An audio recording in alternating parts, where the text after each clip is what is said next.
नमस्कार, वीरी टीवी भारत के खास प्रोग्राम में आप सभी का स्वागत है। देश में भगवान शिव के बहुत सारे शिवलिंग हैं, लेकिन शिव के 12 ज्योतिर्लिंग का विशेष महत्व है।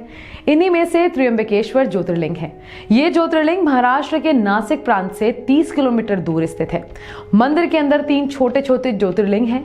इसे ब्रह्मा, विष्णु और महेश के रूप में देखा जाता है। शिव की पूजा से व्यक्ति की सभी मनोकामनाएं पूर्ण हो जाती हैं। मान्यता है कि यहाँ स्थित शिवलिंग स्वयं प्रकट हुआ था। इसे किसी ने स्थापित नहीं किया।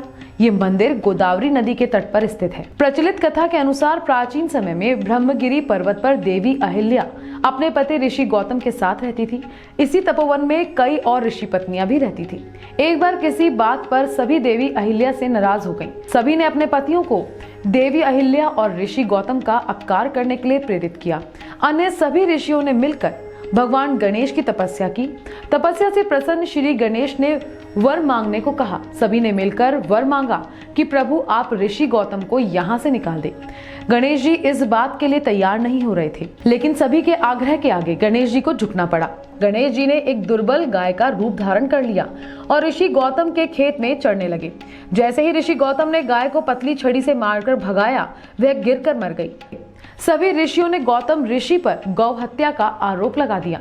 सभी ऋषियों के कहने पर गौतम ऋषि को आश्रम छोड़ के जाना पड़ा। हालांकि ऋषियों ने उनका किसी जगह रहना दूभर कर रखा था। सभी ऋषियों ने कहा कि इस गौ हत्या के पाप से प्रायश्चित करने के लिए देवी गंगा को यहाँ लाना होगा। सभी की बात मानकर गौतम ऋषि ने शिवलिंग की स्थापना करके पूजा शुरू कर दी। गौतम ऋषि की कठोर तपस्या और भक्ति से प्रसन्न होकर शिवजी और माता पार्वती प्रकट हुए। भगवान शिव ने इच्छा अनुसार वरदान मांगने को कहा। शिव जी की बात सुनकर ऋषि गौतम ने देवी गंगा को उस स्थान पर भेजने का वरदान मांगा। देवी गंगा ने कहा कि यदि शिव जी भी इस स्थान पर रहेंगे तभी मैं यहाँ पर रहूंगी। ऋषि गौतम के वरदान और गंगा की शर्त को मानकर शिवजी वहां त्र्यंबकेश्वर ज्योतिर्लिंग के रूप में वास करने को तैयार हो गए। गंगा नदी गौतमी के रूप में वहां बहने लगी। गौतमी नदी का एक नाम गोदावरी भी है। ब्रह्मा, विष्णु और महेश तीनों एक साथ यहाँ स्थापित हुए थे। शिवजी के यहाँ निवास करने को लेकर इस स्थान को 3 नेत्रों वाले शिव शंभू के नाम से पहचाना जाता है।